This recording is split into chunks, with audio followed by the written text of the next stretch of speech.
अभी तो हम सब जोधपुर वासियों के लिए, मारवाड़ वासियों के लिए, पश्चिम राजस्थान के लोगों के लिए और विशेष रूप से उत्तर पश्चिम रेलवे के लिए गौरवपूर्ण उपलब्धि करने हैं। तो आज हम सब लोग यहाँ भारत की रेलवे के आधुनिकीकरण,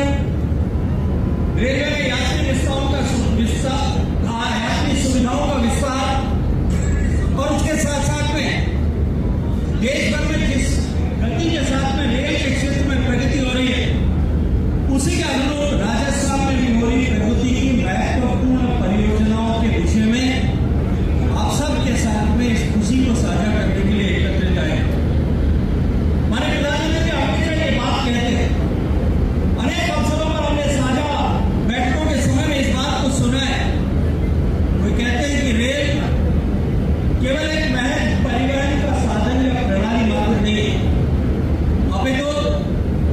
ये भारत की जीवन रेखा है। भारत की अर्थव्यवस्था की बदलती हुई तस्वीर के पीछे निहित शक्ति है और उसके साथ साथ में करोड़ों भारतीयों की आकांक्षाओं की आपूर्ति का महत्वपूर्ण साधन है। और ऐसे में जब माननीय प्रधानमंत्री जी के नेतृत्व में इस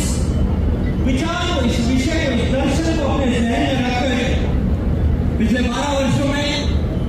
भारतीय रेल ने एक अभूतपूर्व परिवर्तन का दौर देखा। रेल के लिए कहा जाता था समय पर नहीं चलती, रेल के लिए कहा जाता था सामान्य सुविधाओं को अभी जो है वहां कमी होती है। और मुझे याद आता है बहुत सारे लोग जो दुनिया के दूसरे देशों में जाकर के वापस भारत में आते थे, वो वहां के रेल की यात्रा के अनुभव साझा करते थे और दुख व्यक्त करते थे कि काश कभी हमारे यहाँ भी इस तरह की रेल हो। लेकिन माननीय मोदी जी के नेतृत्व में आदरणीय अश्विनी जी के प्रयासों से आज हम गर्व कर सकते हैं कि दुनिया की जिस स्तर की रेल है, उसी स्तर की रेल जो अमेरिका में चलती है, जो जापान में चलती है, जो फ्रांस में चलती है, जो स्विट्जरलैंड में चलती है, उसी क्वालिटी की, उसी स्टैंडर्ड की, उसी गति पर चलने वाली रेल जो है हमारे दिल्ली एक साल से जब ये वंदे भारत एक्सप्रेस शुरू हुई थी